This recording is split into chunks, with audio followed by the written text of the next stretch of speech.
रेखा गुप्ता की सरकार बनी है वो भी एक बनिया और संघी है कि उन्होंने आते ही पहले दिन ही बाबा साहब की तस्वीर को वहां से हटा दिया, बाबा साहब की तस्वीर को हटाकर दूसरी तरफ लगा दिया और मोदी की तस्वीर को पीछे लगा दिया जहां बाबा साहब की तस्वीर लगी हुई थी।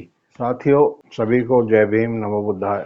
आज का विषय यह है कि पूरे देश में संघी मनवादियों द्वारा बाबा साहब डॉक्टर अंबेडकर की मूर्तियों को हटाया जा रहा है, उनको विस्थापित किया जा रहा है, उनको उनके मूल स्थान से हटाकर कहीं अलग कोने में रखा जा रहा है। ये कोई अनायास घटना नहीं है। ये सभी घटनाएं एक सोची समझी संघीय रणनीति का हिस्सा है। 3 और 4 जून की रात को पुरानी संसद भवन के परिसर में जो बाबा साहब डॉक्टर अंबेडकर की मूर्ति लगी थी उसे हटाया गया, चुपचाप तरीके से हटाया गया। उसको कानो कान किसी को खबर नहीं दी गई, बाबा साहब के अनुयायियों को किसी को भी नहीं बताया गया, लेकिन उसे अचानक 3 और 4 जून की रात को चुपके से हटा के पीछे कोने में रख दिया गया।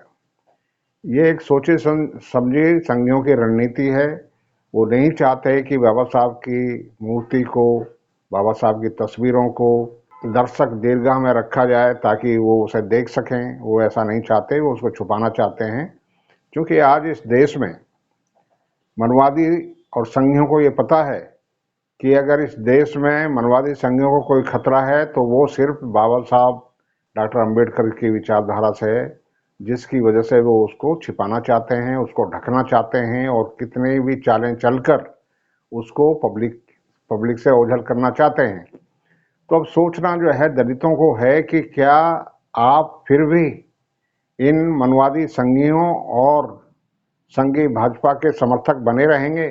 अगर आप समर्थक नहीं होते तो मनवादी संघी सरकारों की ऐसी हिम्मत नहीं थी कि वो बाबा साहब की मूर्ति को विस्थापित कर सकें और वो भी पुरानी पार्लियामेंट के परिसर से हटा सकें और एक कोने में रख दें। उनकी कभी भी ये हिम्मत नहीं होती। उनकी हिम्मत इसलिए है क्योंकि उन्हें पता है कि जितनी भी दलित जातियां हैं, जो भी बाबा साहब के अनुयायी हैं और जो उनके जो है फॉलोवर हैं, उन्हें पता है कि वो एक नहीं हैं, वो आपस में बटे हुए हैं। वो आपस में जब बटे हुए हैं तो मनवादी संघी उसी बेस पर उनको काट रहे हैं, क्योंकि ये बहुत सच बात है कि अगर हम बटेंगे तो मनवादी संघी हम ही को काटेंगे। तो उनका ये बहुत सोची समझी रणनीति है और ये आज से नहीं है, ये सदियों से चल रहा है कि वो बहुजनों को बांटकर, बहुजनों को टुकड़ों में बांटकर, उन्हें अलग थलग करके उनकी सभी सत्ता को, उन्हें सत्ता से दूर भी कर रहे हैं और उनके पास जो कुछ है उसे हड़प भी रहे हैं। ये एक दिन की बात नहीं है, ये इनका इतिहास है कि ये इसी तरह से इस देश की संपदा को हड़प रहे हैं। जो भी कुछ जो आज बहुजनों के पास है, उनके पास वैसे तो विरासत में उन्हें कुछ मिला नहीं है, उनको विरासत में इन्होंने कुछ दिया नहीं है, उनके पास कोई अधिकार नहीं थे। न उनको बोलने का अधिकार था, न शिक्षा का अधिकार था, न संपत्ति का अधिकार था, न उन्हें कपड़े पहनने का अधिकार था, न उन्हें अच्छा खाने अच्छा पीने का अधिकार था। लेकिन जो कुछ भी उनके पास था उसको भी ये जबरदस्ती बलात् तरीके से छीनकर अपने पास रख लेते थे। तो इनका यही इतिहास है। वो यहाँ के दलितों को, शूद्रों को उसी दिशा में फिर चले जाना चाहते हैं और उनका संघी सत्ता जो है देश में आने के बाद, जब से मोदी संघी सत्ता 2014 से इस देश में आई है, तभी से यही कार्यक्रम लगातार चल रहा है।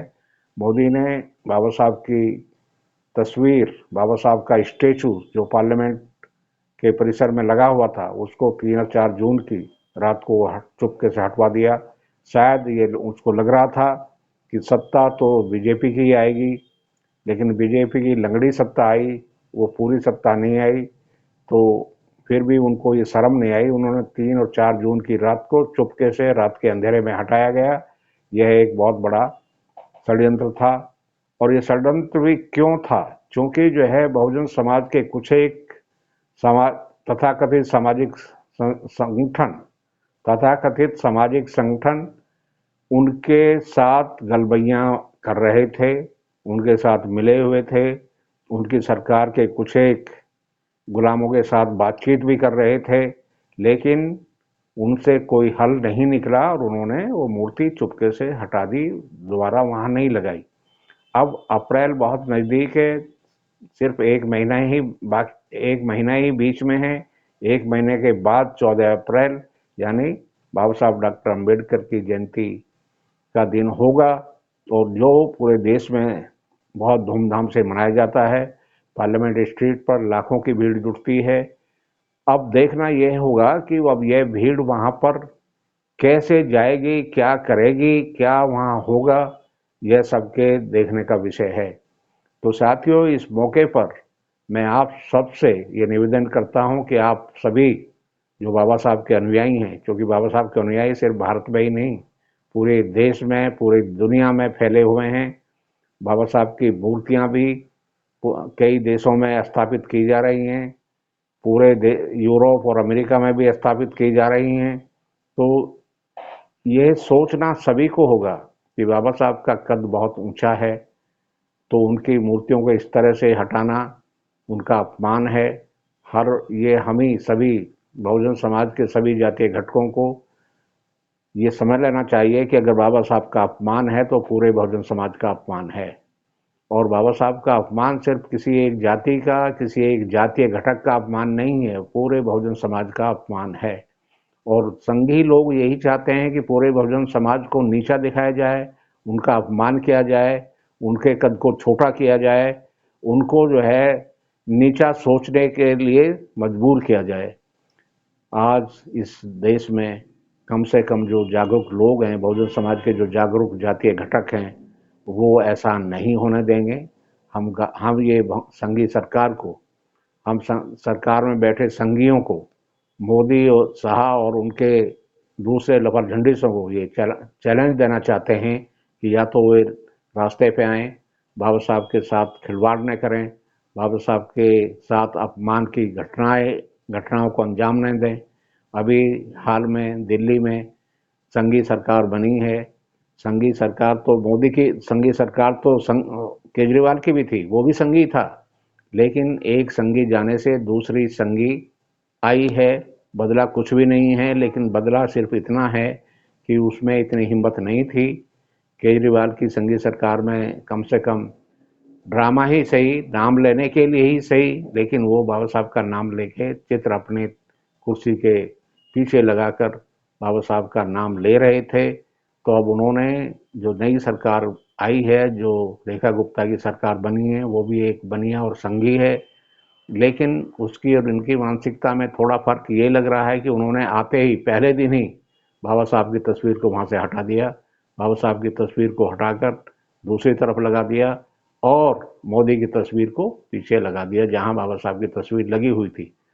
हम ये बताना चाहते हैं इस देश के संघी और ब्राह्मणी संस्कृति के लोगों को कि मोदी या मोदी के दोस्त या मोदी के दूसरे या आप कहो कि जो संघी लोग हैं, उनके जो लोग हैं, वो बाबा साहब की जगह नहीं ले सकते। बाबा साहब एक बहुत बड़ी हस्ती हैं, इस देश में ही नहीं पूरे विश्व में बहुत ही वो विश्व रत्न हैं। वो मोदी झूठ के आधार पर अपने आप को, और मोदी के जो अंधभक्त हैं वो मोदी को उनके झूठों के आधार पर विश्व गुरु बना सकते हैं, लेकिन उनके लफरझंडिस ऐसा करने में कभी सफल नहीं हो सकते। ये वो सोच लें कि इस देश का जो बहुजन समाज है वो इस देश में अधिसंख्यक है। ये संघियों को मालूम है कि जब मोदी ने रिजल्ट आने से पहले, वोट पड़ने से पहले ही बता दिया था कि आप कुछ भी कर लें लेकिन सत्ता तो हमारी ही आएगी, इसका मतलब ये है कि कुछ ना कुछ गलत हो रहा है। और अब इस देश में ही नहीं, अब विदेश में भी, अब ट्रंप भी कह रहा है कि हमने इतने $1000, $22,000 या कुछ $1000 जो है यहाँ पर वोट बढ़ाने के लिए या वोटों की संख्या बढ़ाने के लिए दिए। वो किसको दिए और किसको वोट बढ़ाने की ज़रूरत है? तो हमें लगता है कि इस देश में वोट बढ़ाने का कार्यक्रम मोदी का ही है, संघियों का ही है, जो चल रहा है, पिछले कई साल से चल रहा है। तो इसकी पूरी जांच होनी चाहिए कि ये पैसा कहाँ आया, किसने लिया और किसने कहाँ कैसे इस्तेमाल किया। इसकी पूरी जांच होनी चाहिए। देश को अंधेरे में नहीं रखना चाहिए, क्योंकि मोदी का ये चरित्र है। जब से वो सत्ता में है, इस देश की सत्ता में हैं, तभी से वो काम की बातों पर चुप हो जाते हैं, वो ये नहीं बताते कि क्या हो रहा है। ऐसे ही जो ऐसे ही देश में जब यहाँ पर कुछ कांड होते हैं तो मोदी जब चुप हो जाते हैं, जैसे अभी मणिपुर की घटनाएं हुई, मोदी पूरी तरह से चुप रहे। पहलवान महिलाओं की कुछ उनका संघर्ष जब हुआ तो मोदी जी उन पर टिप्पणी करने से चुप रहे। दलितों के साथ जो घटनाएं होती हैं, आए रोज उनके साथ कुछ ना कुछ घटनाएं होती हैं, बलात्कार की घटनाएं होती हैं, मोदी एकदम शांत रहते हैं। लेकिन उनके लफर झंडे से एक भी मौका ऐसा नहीं छोड़ते, जब भी उनको मौका मिलता है तो वो बहुजन समाज के ऊपर अपनी खतरनाक रणनीति के तहत कुछ ना कुछ हमला करके कांड करते हैं। मोदी का यह कांड जो वहाँ जो पार्लियामेंट परिसर से बाबा साहब की मूर्ति को हटाया गया, वो संघियों की रणनीति का एक बड़ा सोचा समझा हिस्सा है। हम मोदी जी को ये बताना चाहते हैं कि बहुजन समाज के लोगों, भोले भाले लोगों के साथ वो खिलवाड़ न करें, वो उससे सावधान हो जाएं। और नहीं तो बहुजन समाज के जितने भी जातीय घटक हैं जो बाबा साहब में विश्वास रखते हैं, उनके अनुयायी हैं, वो आने वाली 14 अप्रैल को बहुत बड़ा प्रदर्शन यहाँ दिल्ली में करेंगे। और इतना ही नहीं, उन्हें जो भी कुछ करना पड़ेगा उसके लिए वो मजबूर हो जाएंगे। आप ऐसा न करें, नहीं तो उनको अपना आंदोलन करने के अलावा उनके पास कोई चारा नहीं होगा। संवैधानिक दायरे में रहते हुए बहुजन समाज के सभी जातीय घटक बाबा साहब के सम्मान के लिए एक होकर लड़ेंगे और एक होकर ही संघियों को परास्त करेंगे। ये हमारा संकल्प है। हम सभी से इसी के साथ जो है धन्यवाद करते हैं। सभी को जो है जय भीम, नमो बुद्धाय। आप एक रहें, एक होकर अपनी लड़ाई लड़ें, बाबा साहब के सम्मान को कभी भी संघियों द्वारा घटने ना दें।